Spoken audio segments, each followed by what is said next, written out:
నేను కొణిదెల పవన్ కళ్యాణ్ అనే నేను శాసనం ద్వారా నిర్మితమైన భారత రాజ్యాంగం పట్ల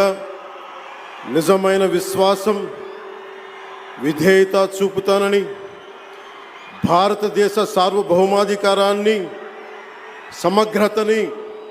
కాపాడుతానని, ఆంధ్రప్రదేశ్ రాష్ట్ర మంత్రిగా నా కర్తవ్యాలను శ్రద్ధతో అంతఃకరణ శుద్ధితో నిర్వహిస్తానని, భయం కానీ పక్షపాతం కానీ రాగద్వేషాలు కానీ లేకుండా రాజ్యాంగాన్ని శాసనాలని